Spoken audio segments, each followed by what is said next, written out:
by for Wyoming Hookin Huntin Outdoors with your host, Drew Kirby. Hey, this is Luke Holmes. I am Morgan Wallen. I'm Riley Green. I'm Travis Denning. Hey, I'm Aaron Lewis. Hey, it's Luke Bryan. I'm Tim McGraw. What's up? This is Ian Munsick. Wyoming Hookin Huntin Outdoors. It's Wyoming Hookin Huntin Outdoors, where we like to give you all the information you need so that you don't have to have questions, but you'll still have questions guaranteed, and that's why we bring in the A-team from Wyoming Game and Fish Department, Janet Millick. Every week you're here with us because, well, you're the ringleader of the A-team. I'm not sure if I want to take any association with that at all, but thanks, Drew. So we started the year out with, a pretty good outlook on 2023, and then all of a sudden winter decided to rear its ugly head. And Justin Benfit is with us also. We have talked multiple times already this year, and every time we talk, it gradually gets worse as far as the outlook for the wildlife in 2023.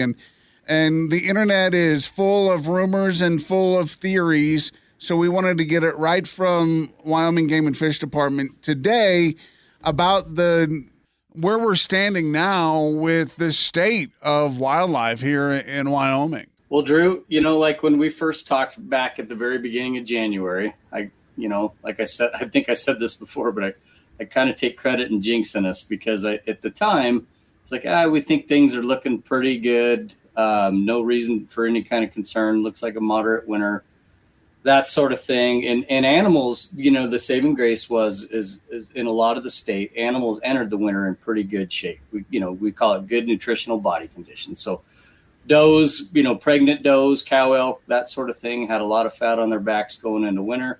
So things were looking pretty good. But as we got through January, it's like, wow, we got a lot of basin snowpack in a lot of places, more so than normal. And then as we got into February, it kept piling on. And then, with a few warmer days with some sun here and there, which, put that kind of crusting layer of, where it turns that snow into ice. And we actually had several layers of crust in that basin snowpack. And then as we started going through our season setting process where we, formulate our initial recommendations and evaluate population trajectories and kind of what we're thinking for the next fall in terms of issuing licenses and season lengths and that sort of thing, we think, okay, yeah, this is kind of a tougher than normal winter. And boy, by mid-March, then, really, some of our regions were already really realizing that even ahead of us here in Casper, just based on what they were seeing. And then by the time mid-March, it was like, boy, not only is this a severe winter, this is one of the most severe winters, if not the most severe winter we've had in a century.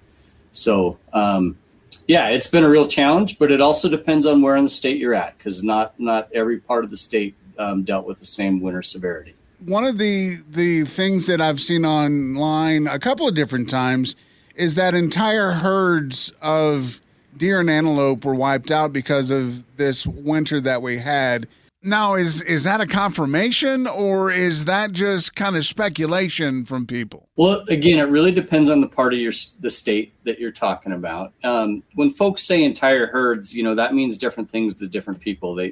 Some folks may think a whole group of deer or elk or antelope or something like that, but that's not really how we look at things. When we define herds, we're talking about an overall, like a deer herd, like a management unit that we use. So in some of our deer herds and antelope herds in parts of the state, we are experiencing extremely heavy winter losses. So kind of to paint the picture, like from Baggs to Rollins to Jeffrey City to Lander, parts of Green River, and then Kemmer, Pinedale, Big Piney, those areas in particular got hit really, really hard. So in those areas, we're expecting really, really substantial winter losses. And, I think we spoke once, but we do have this new mule deer monitoring package that's really, really cool, is we put out several hundred collars in 5 different, we call them kind of index herds. By doing this, it allows us to kind of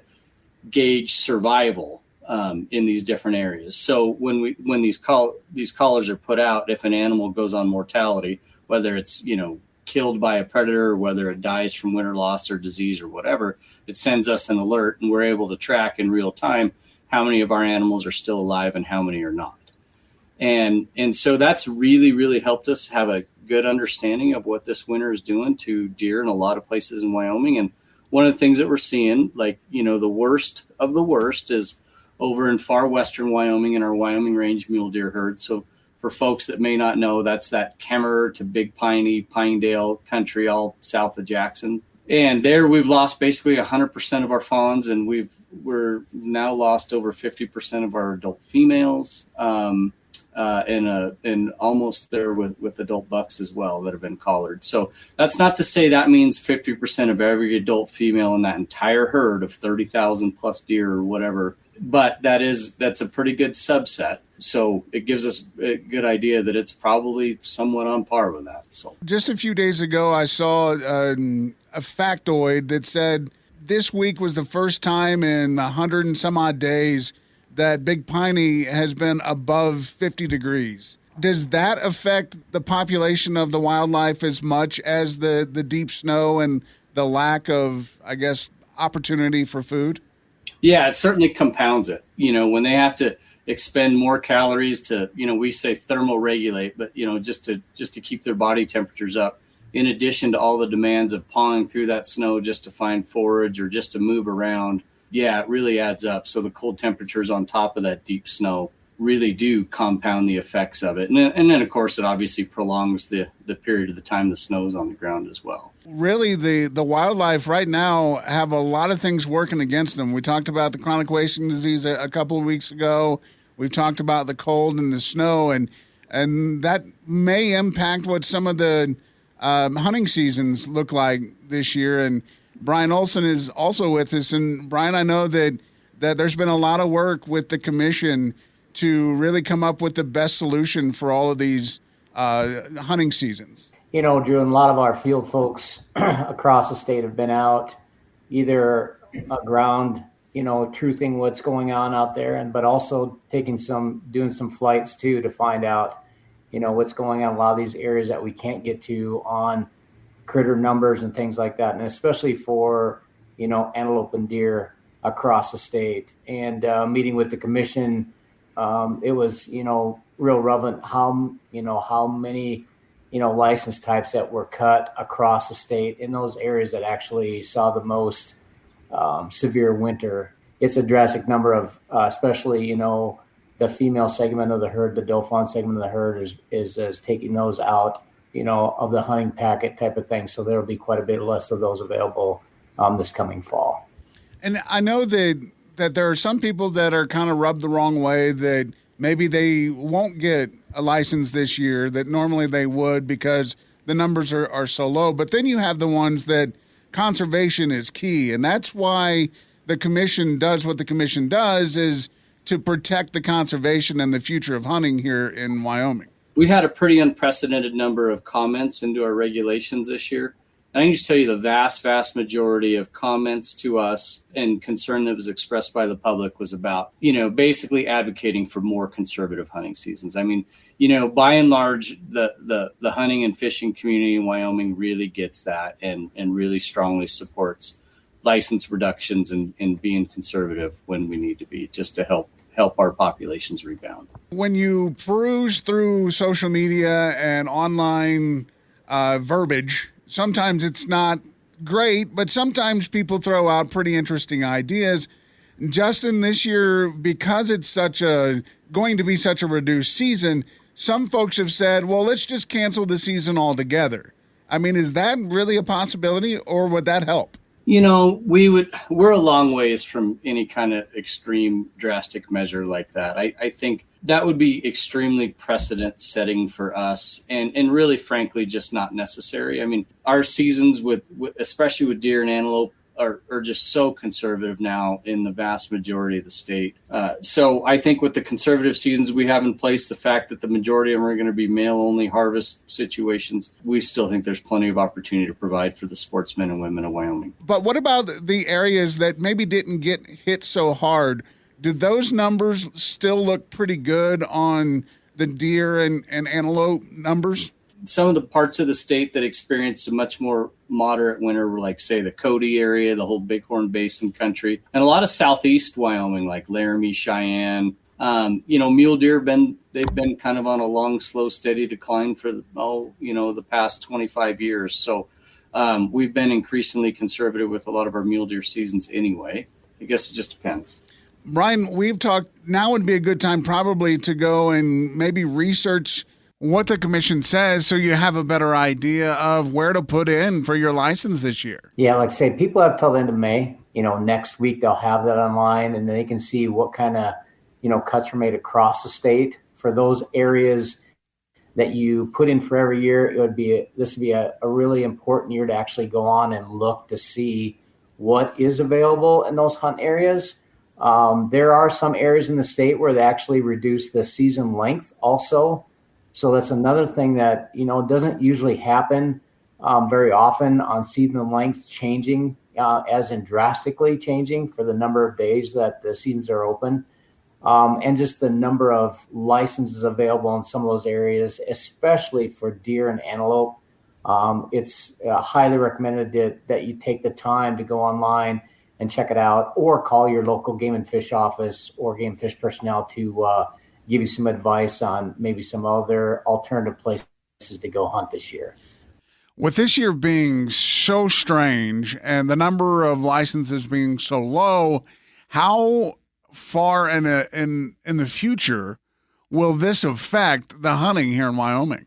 Drew, that just depends. So, typically is what we see is coming out of tough winters like this is, we fully anticipate in a lot of those areas for deer and antelope herds that we're going to have fawn production to be pretty tough in a few of those areas. The good news is when you have such a tremendous amount of snowpack, and the thing about this winter is that the snowpack in the low elevation basin country is actually relatively much higher than even up in the mountains and the higher stuff. It's a good news. It's good news for wildlife habitats for the next few years, for sure. Janet, it's been a wild hurricane of a whirlwind of time over the last couple of months with meetings, public meetings, and information on a very interesting year.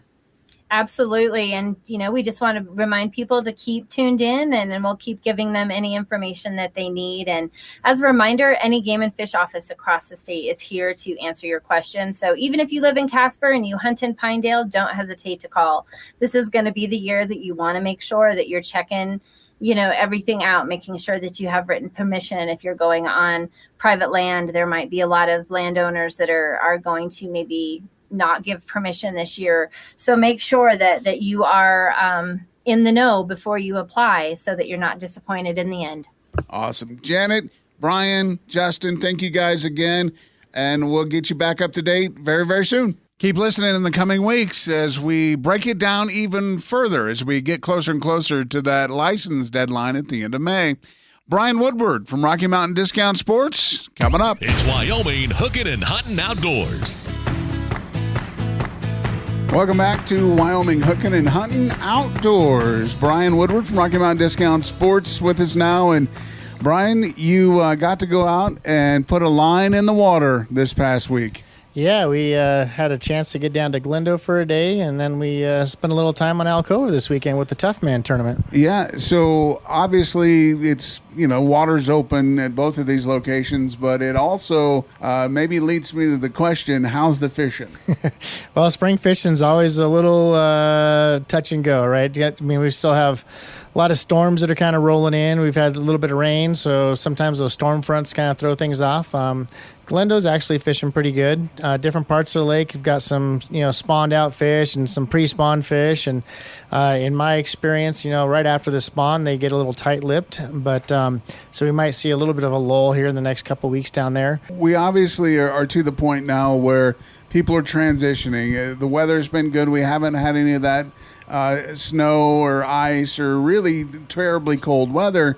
But now it's like, okay, let's get out. Let's do camping and hiking and grilling. I mean, you guys are starting to carry the new line of Pit Boss smokers.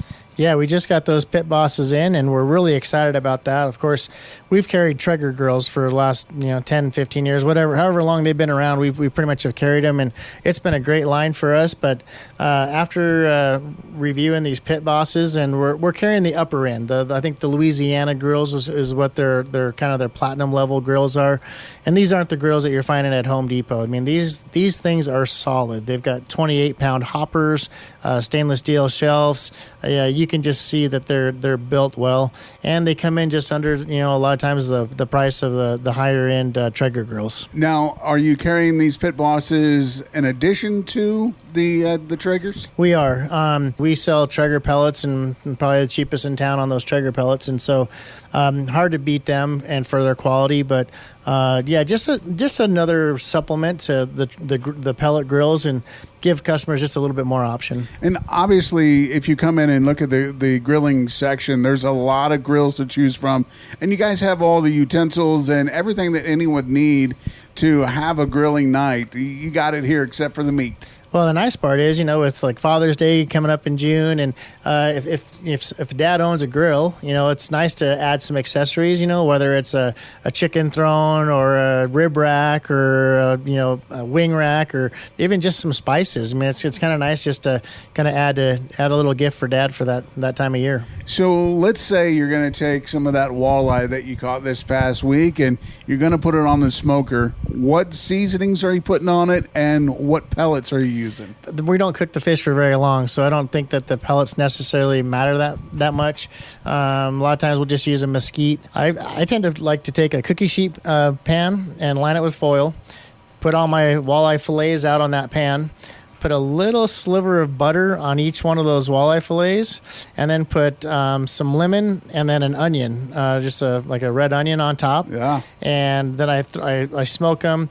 And a lot of times you're only smoking them, pretty low heat, but 15 minutes at the most, just so that nice white flaky meat is just flaking just perfectly. I can see you salivating right now. Yeah. You say you don't cook very long. I mean, are you like 10 minutes? Yeah, 10, 15 minutes probably. Anything you need to smoke, you can do it right here at Rocky Mountain Discount Sports. And we talked about the fact that it's getting to be that time to get out and do some hiking and camping. And last week I took a drive to kind of look and see what, some of the places like Laramie Peak where I like to go and camp because my cell phone doesn't work there. And but there's still a little bit of snow there. But within the next couple of weeks with the weather that we're having, hiking and camping is definitely going to be a must. Yeah, and we talked last week, we've got, a good lineup of hiking boots from Danner, some lower cut ones where, then maybe you don't have to take out your hunting ones that are a little bit higher, but something good ankle support.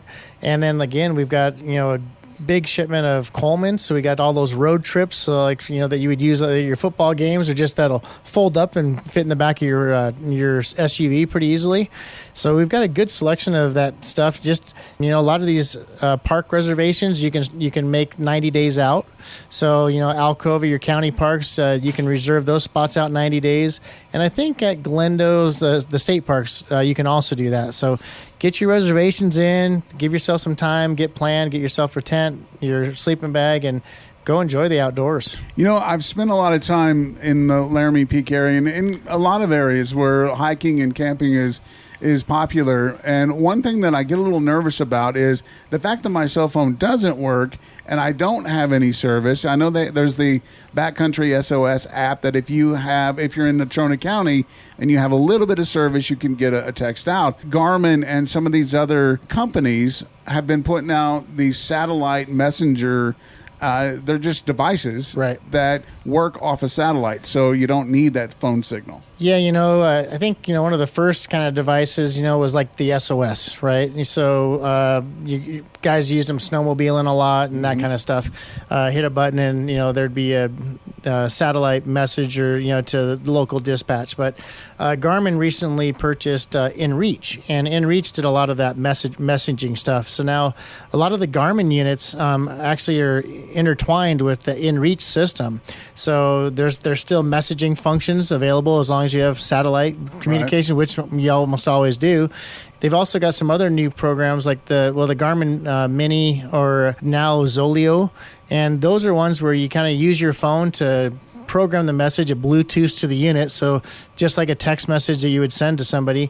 And there's different plans. You can set them up, monthly. So if you're just going to activate it for a short time, or you can activate it like for a whole year. Sometimes the whole year gives you a little bit less per month, but the plans aren't very expensive, and it does give you the opportunity if your spouse is wanting to kind of track you when you're in Laramie Peak to make sure that, if you're going on a 10-mile hike and after a mile, there's no more, you're not moving anymore. You're not talking to me, right? And this is your help, I just fallen and I can't get up button. Gotcha. So, so it's really important. Survival gear and the items that you need, first aid kits and these GPS devices, I think, are a good option for you to come in before you head out. And I know a lot of people are going to do side-by-side riding and quad riding this year, and it's good to have that there too. Yeah, the neat function with these new Garmin's with the SOS features is that, a lot of people are just putting them in their vehicles for like winter months, and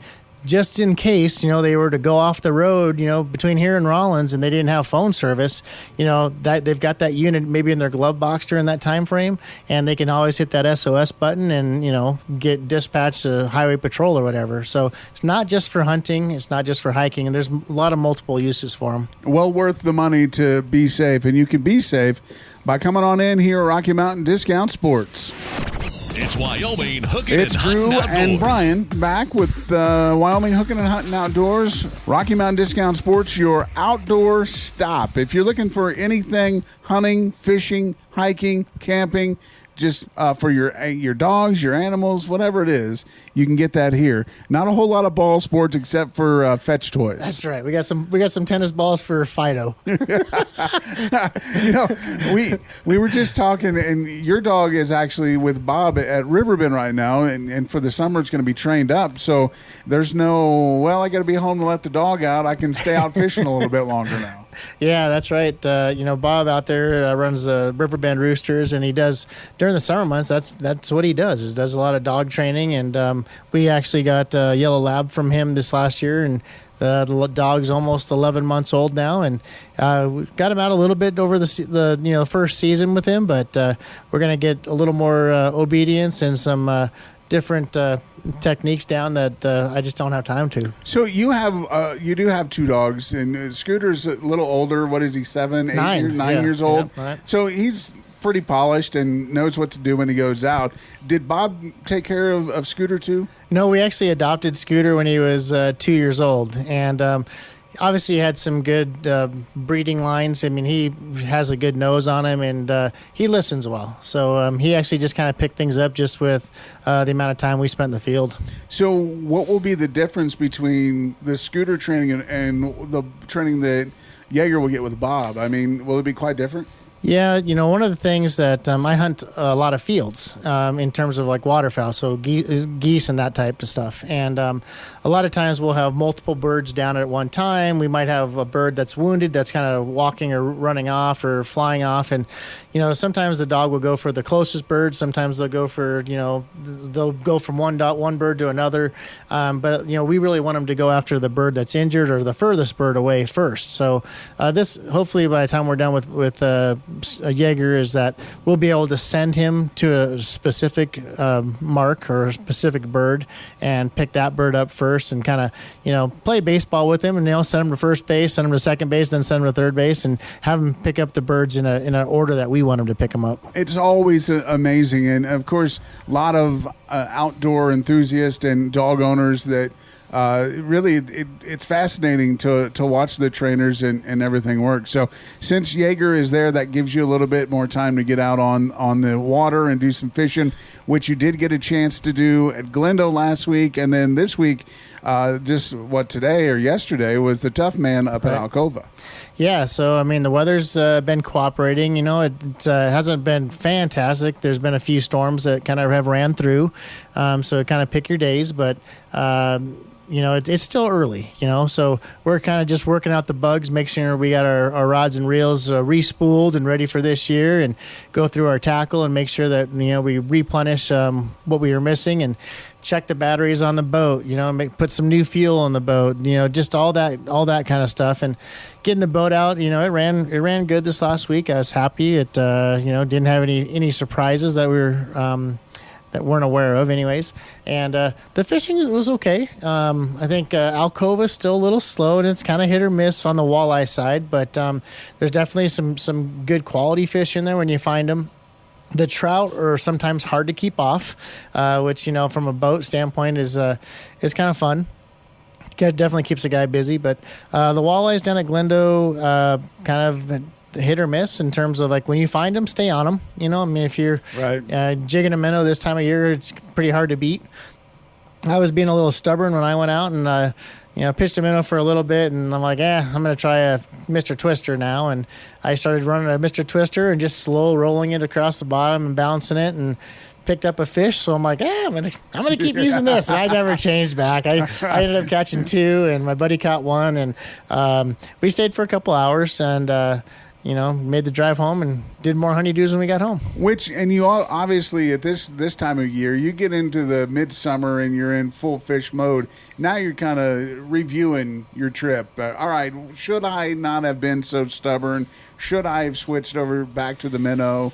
And obviously that's the great time to think about what you should have done. I'm not in any competition for how many fish I catch. I was out there with my buddy Ben. We just had a great day just talking and, just enjoying the day. It was really a beautiful day. We were able to be out there in a sweatshirt, so we weren't loaded up with a bunch of heavy, gear. Didn't have to wear gloves. It was just nice to be on the water and just enjoy the day, and sometimes it's not about, we talk about the fishing isn't always about the catching. Right. It's just about being out there and enjoying life. So we have got just a couple of weeks, which I hate when people say, "Man, time is just flying by," but literally, time is flying by so fast that we're 2 weeks away from the stampede, the walleye stampede, and I know that there are guys that have been chomping at the bit to get out there anyway. So I'm sure that Glendo is just full of boats. Well, last week, I was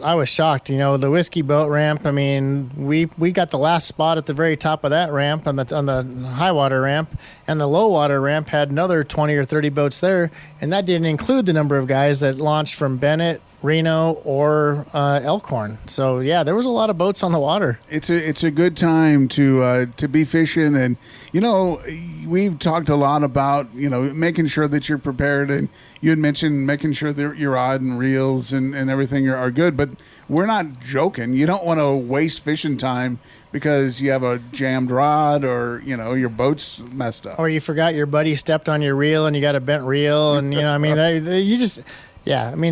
it's easy just to jump in the boat and go, but then you want to be able to enjoy it, right? So you don't want to go grab minnows and then realize that halfway down that your aerator is not working or your batteries ran out, or just being prepared makes a day go much more enjoyable. So when it gets time for the tournament in a couple of weeks, you'll position your camper down at Glendo, and you have that throughout the summer too, and you used it this weekend, and obviously that's been stored up for the winter as well. Do you have any issues there?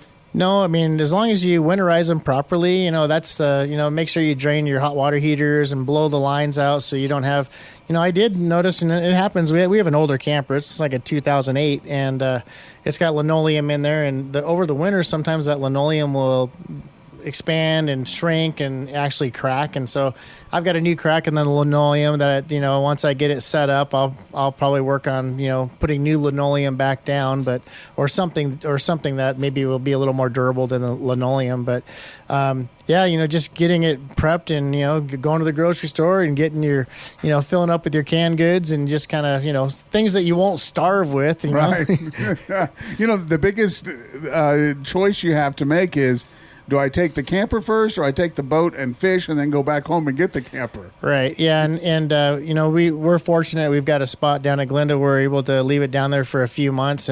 But we use that camper, as kind of our home base when we go to Seminole and Boise Reservoir. So we'll leave it down there through the 4th of July weekend, and then we'll bring it home and clean it up a little bit, and then we'll take it to Seminole, and then we'll be there for a weekend, come home, and we'll probably spend a little time on the mountain, and then we'll go back and hit Boise for our championship. And we talked about this before. Like if you're an outdoorsman, you're just rotating your garage through different seasons. Yeah, I was just thinking the other day that I'm going to have to get a storage unit, because I feel like I'm just collecting so much stuff that it's like rotate the winter stuff, come back with the summer stuff. Yeah, and you use it for a couple months, but you have to have it if you're going to be an outdoorsman. Like I've got a trailer full of goose decoys, and I could throw it all in a storage shed, and then use that for something else. But you just kind of rotate through different, bird season, waterfowl season, upland season. Now you can do a little ice fishing in there. Then you got some open water, but then you want to get a couple camp trips in there, and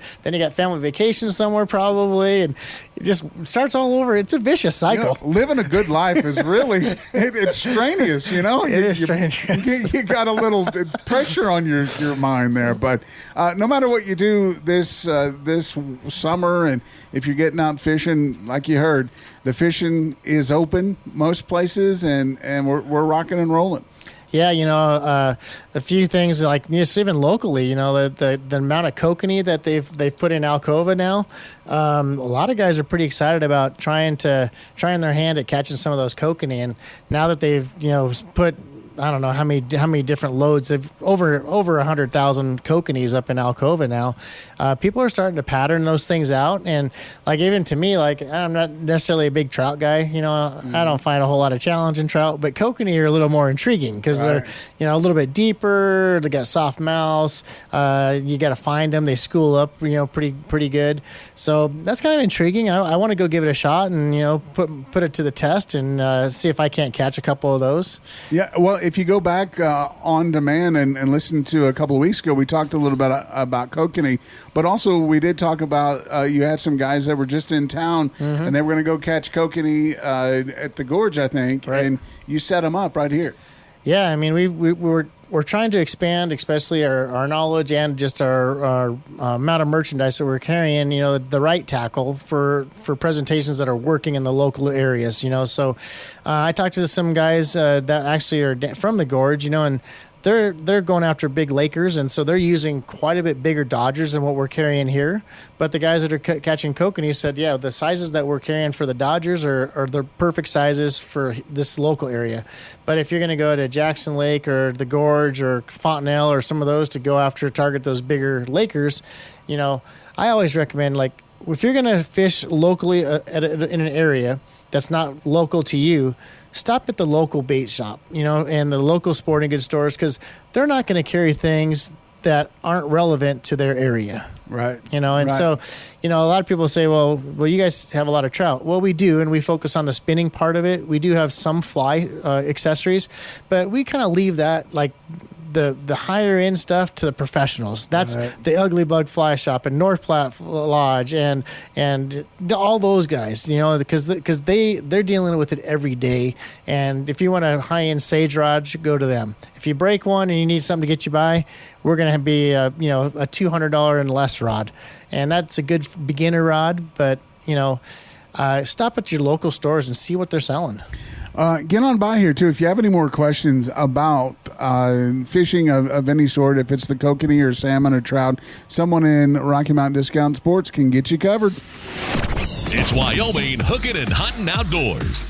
Sure appreciate you joining us here on Wyoming Hookin and Huntin Outdoors. The show continues with another great guest, and if you have any questions for any of our guests or any of the regulars on the show, you can hit me up in our station's app, and I'll get those questions answered for you. Or if you have any topics you'd like us to cover. My next guest is Lance Carpenter, singer-songwriter, lives in Nashville, born and raised in Arkansas, and our families have a pretty good connection not far from where my family is from. And Lance, thanks so much for being on. Thank you so much, Drew. I'm really excited to be here. Lance, it's funny that I feel like I've known you my whole life, but actually it's just been a couple of years, and our stories are really a lot alike with that Arkansas connection. It is, yeah. When we met back on radio tour, it was just like, a close kinship, with all the connections we had to Arkansas with our family. And so it's good to find those connections, too.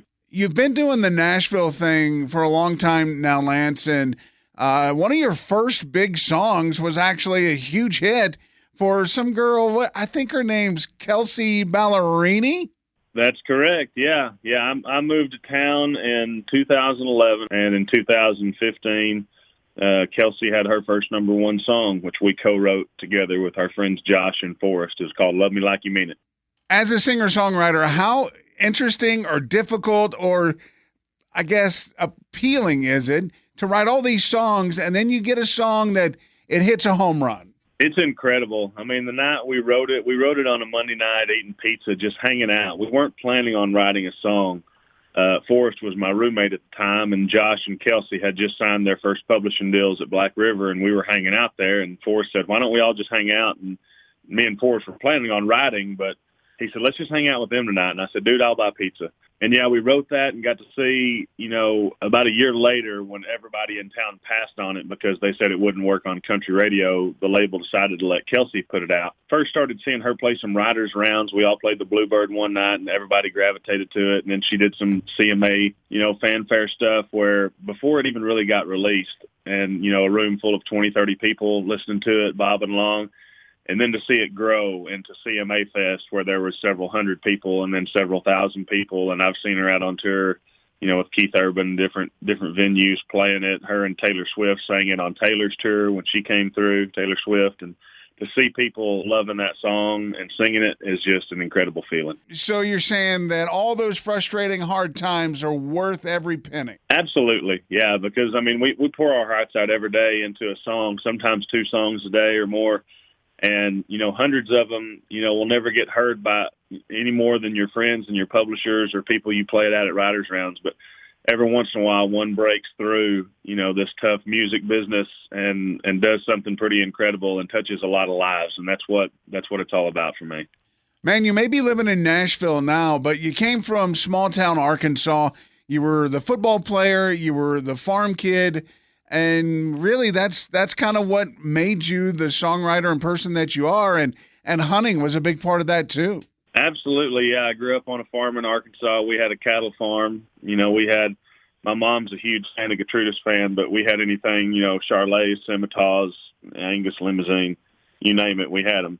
And me and my brother were kind of in charge of our hay operation as well, where my stepdad would rake, and then my stepdad would cut, I'd rake, and my brother would bale, and then he handled the round bales, and I handled the square bales. And, growing up, just hunting, fishing on the farm, on the river, and working on the farm, getting up early, and then, going to bed late and sore and tired, and then getting up and going to school the next day too. There's a lot of people in Nashville that write a lot of country stuff. I've even got a few friends that'll call me and be like, hey, Lance, we're writing this song and we're talking about a cattle farm and we knew you were on one. How would you say this? Or tell me, can you walk me through what working cattle means?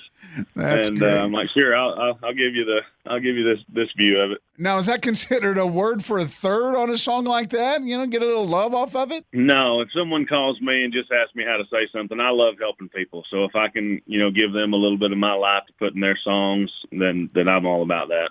So I just said the phrase, a word for a third, and I learned that phrase from Toby Keith. And you and Toby's daughter, Crystal, have cut a couple of songs together, and really you got a good relationship out of it. It really did, man. I've been a fan of Toby's for as long as I can remember, and I've had a lot of people compare not only my voice but the way I look to Toby. And I just thought it would be cool to meet him someday, and it was actually my manager gave me the opportunity to write with Crystal Keith. One of her friends worked over at Toby's label and said, Crystal's in town writing. Would you want to write with her? I said, sure. I've never heard any of her stuff other than I think it was like Mockingbird or Blackbird or whatever she sang with him, but she was, a kid when that happened. Yeah. And so we started writing, and we wrote a song called I Got You that she loved and she put out. And then she heard another song of mine that I had written with some other people, and she recorded it. And I went into the studio when she was working with Bobby Pinson recording that EP. And I heard her voice, and I'd listened to her previous project, but the way she sounded in the studio at that point, I'm like, oh, my goodness, this girl can sing. And I had a song that was called Anyone Else that I found on a demo disc probably my second or third week when I moved to Nashville in 2011. Me and Forrest Whitehead, who's Kelsey's producer, he was my roommate, we would get comp discs from different publishers to listen to songs. And that was track one on a comp disc we heard. And I thought, man, if I ever cut a duet, I want to cut that song. That song's so good. Well, I'd already cut the music and put my vocal on the song, not knowing who I was going to have sing the other part of it. And when I heard her in the studio, I said, Crystal, I'm not trying to get this on your project. Your project's done. I'm not wanting to put it out. I just want to hear how you would sound on it. And she agreed to sing on it. And then she played it for her dad, and her dad said, this needs to be on the radio. I'm going to put it there. Who's this guy? And that's how I met Toby. Definitely a cool part of your career and your story. And hunting, fishing, been a big part of your life as well. You know, small town Arkansas kids. That's what you love to do. And now that you're in Nashville, do you get a chance to hunt and fish the same as you did back in Arkansas? I do, yeah. I drive back to Arkansas and turkey hunt and deer hunt and duck hunt when we have any ducks. And then there's a few farms. I've made a few friends here in Nashville, just north of here. There's actually a major artist, I don't want to call him out, but that allows me to hunt on his farm out west of Nashville as well. And so there's a few places I can hunt here in town. Now, when you're out in that deer stand or the duck blind or whatever you're hunting, do you get inspiration to write songs? Oh, absolutely. Yeah. Every once in a while I'll have an idea hit me and I'll have to pull out my phone and write it in my ideas phase. And last year, me and my friend Devin Robertson, who's he's a great songwriter. He owns a cattle sale back in Arkansas, and we were hunting the dove thing. And he goes, we ought to write us a hunting kind of compilation thing. And I go, what will we call it? And he said, the Dove Sick Blues. We've never done it, but we can't. That day we come up with about 10 or 12 song ideas that were just kind of, funny, parable-y things about dove hunting. And I don't know, we may get together and do that sometime, but yeah, every once in a while, you never know where inspiration's going to strike you. Oh, you aren't kidding. Well, Lance Carpenter, go to lancecarpentermusic.com or follow him on all of his social media. He's got a lot of great stuff that you'll want to find out about. Hunting, fishing, building, just loving life in general. Man, I do appreciate it. Thank you so much, Lance, for joining me. Man, thank you so much. And I've got a song, I'll talk about two real songs real quick. I've got a song as an artist coming out called She's Looking Like I'm Lonely. And to stay on the lonely theme, I wrote a song with two amazing writers in town, Allie Dunn and Erin Grand. And Erin Grand is an incredible artist. And she recorded this song, and listeners are out there looking for some new music. Definitely check out those two. Awesome. Lance Carpenter, thank you so much for joining us. Get over to lancecarpentermusic.com or follow him, Lance Carpenter, on all social media. Thanks again, buddy. Thank you so much for having me on. Appreciate it. Wyoming Hookin Huntin Outdoors with Drew Kirby. If you have a question, want to make a comment, or have an idea for a show topic, message us on the My Country mobile app. Wyoming Hookin Huntin Outdoors.